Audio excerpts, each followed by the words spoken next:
Happy Sleep Wisdom Wednesday, Smart Sleepers. I finally made this happen on a Wednesday. My son is back in preschool and life feels a lot more normal right now. So I'm sorry if you are still at home with your kids and trying to work. I know that it is a tricky situation. So I want to start off this week by talking about our mindset about sleep. Because the truth is, if you think you won't sleep well, then you won't. Now, I've been doing a lot of personal development the past few years and reading lots of those fun books. And, there's this quote from Henry Ford that I've seen many times over the years: whether you think you can or you can't, either way, you're right. And I really believe this. It's a lot about what we think as to what we can do. And it's the same with sleep. Psychologists even have this term for it. They call it the self feedback loop.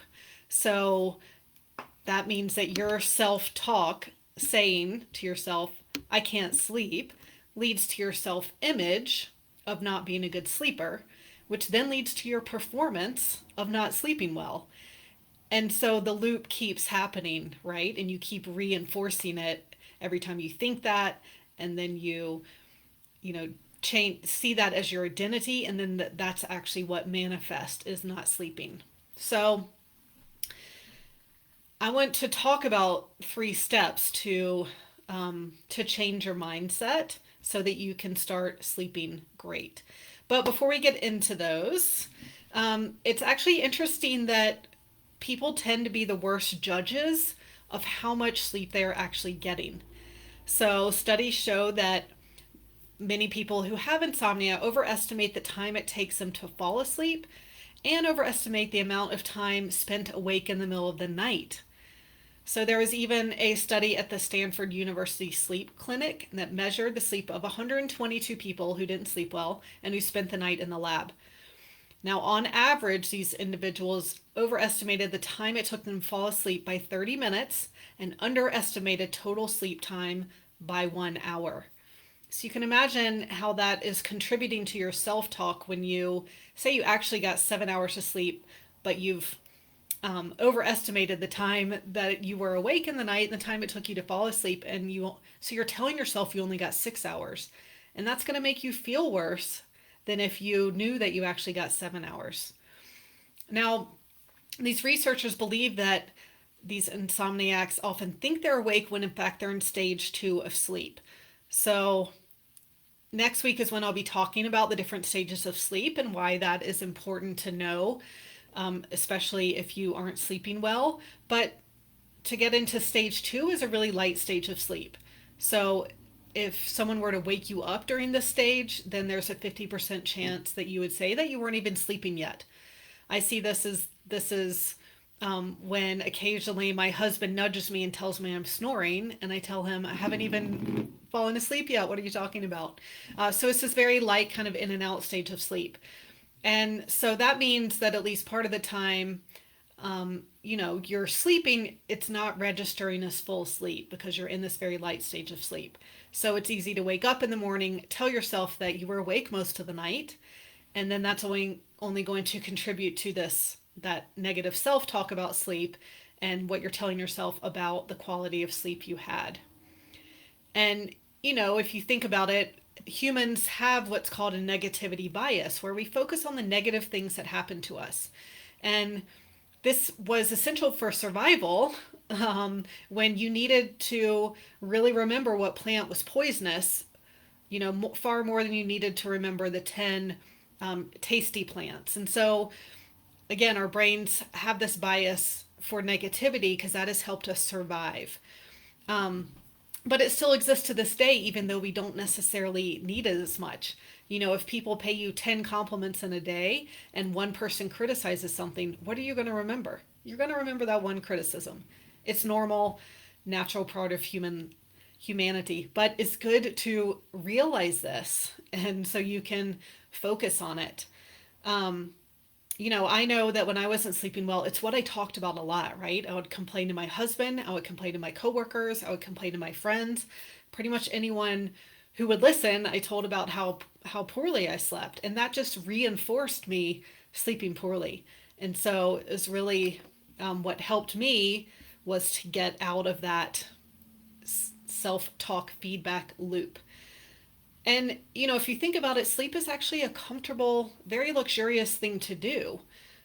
There we are. Nothing is expected of us. We're lying in a comfortable bed, hopefully, and we're not supposed to be doing anything else. It's supposed to be relaxing.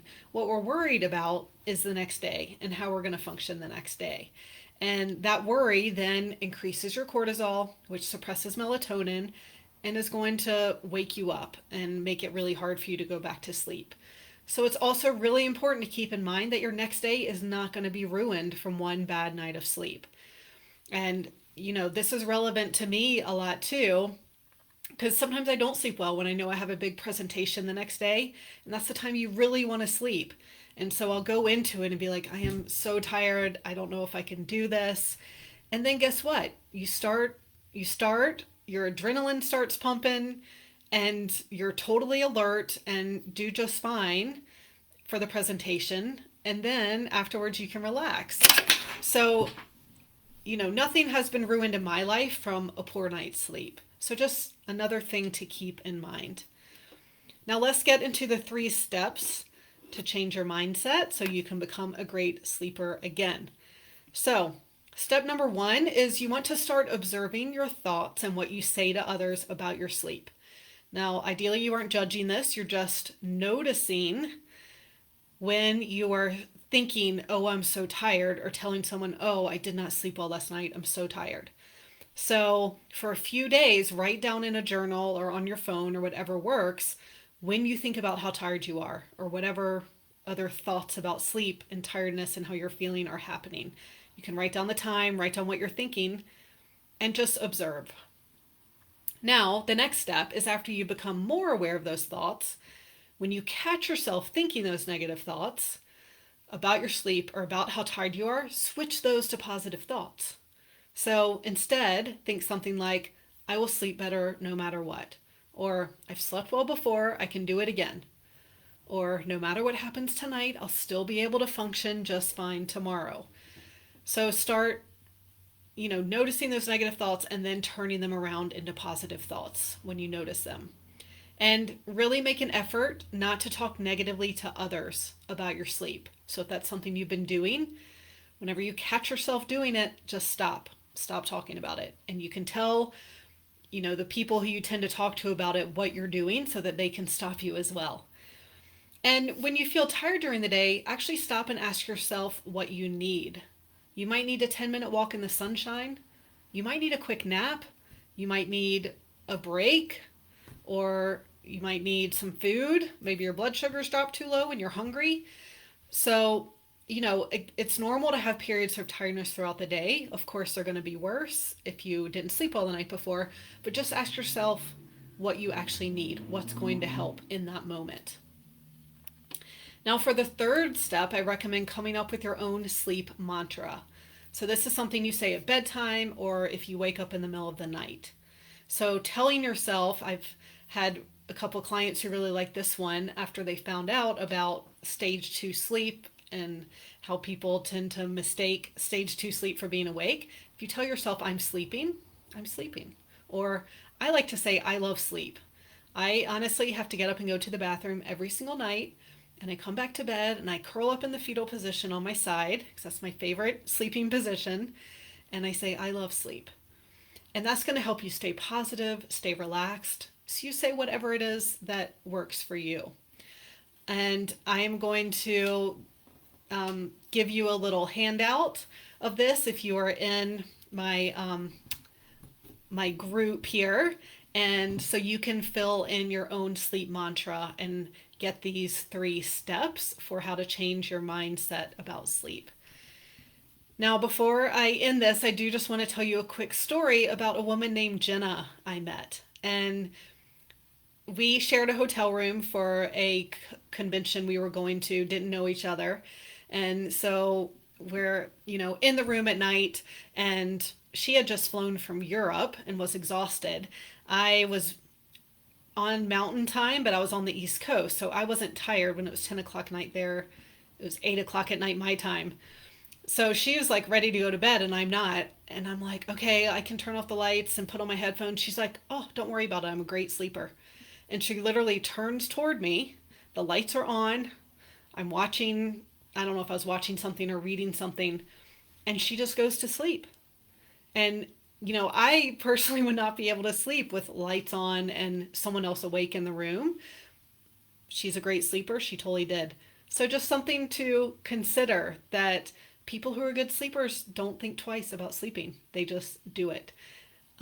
So, I hope this was helpful. And let me know if you have any questions or if I can help in any way. Have a great rest of your Wednesday.